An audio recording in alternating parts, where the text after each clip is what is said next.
Hello, everybody. Welcome to Rebuilding God's House. Today we are on series 3 of God Is, and today we're going to be talking about how God is eternal. Bible verse Psalm 90, verse 2 says, "Before the mountains were born, before you gave birth to the earth and the world, from beginning to end, you are God."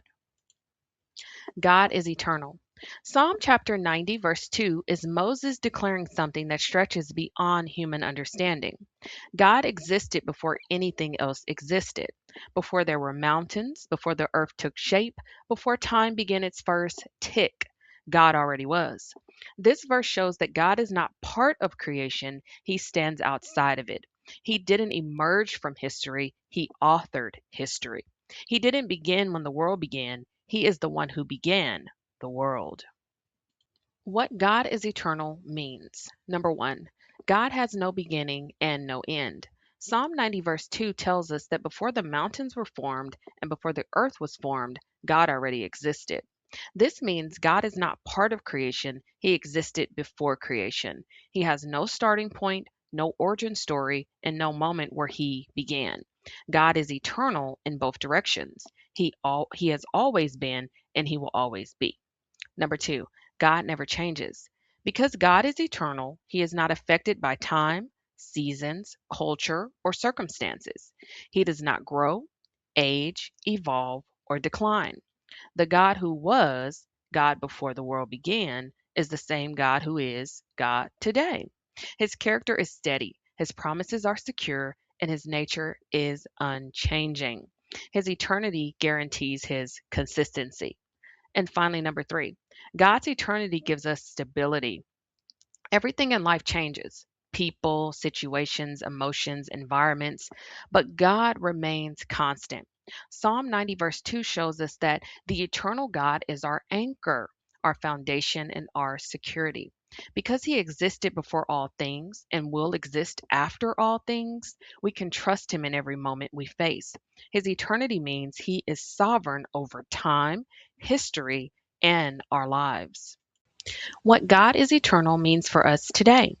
When Psalm 90, verse 2 says, "From everlasting to everlasting, you are God," it reminds us that God's existence is not tied to time, seasons, or circumstances. He existed before the world began, and he will exist long after it ends.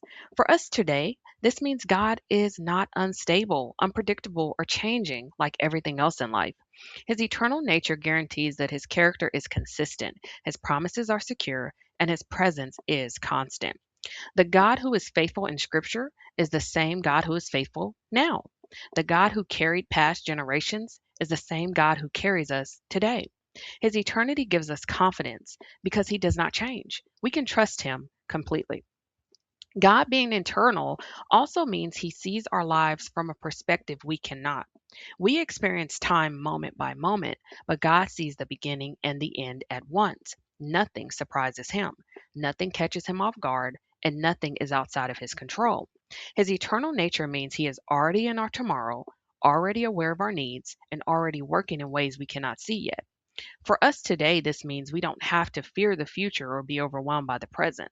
The God who existed before creation is the same God who stands with us in every decision, every challenge, and every season. His eternity becomes our stability, our anchor, and our assurance that we are never walking alone. And further Bible scriptures to expound. Isaiah chapter 40, verse 28 says, "Do you not know? Have you not heard? The Lord is the everlasting God, the creator of the ends of the earth." Revelation chapter 1, verse 8 says, "I am the Alpha and the Omega, who is and who was and who is to come, the Almighty." And finally, First Timothy chapter 1, verse 17, "Now to the King, eternal, immortal, invisible, the only God, be honor and glory forever and ever."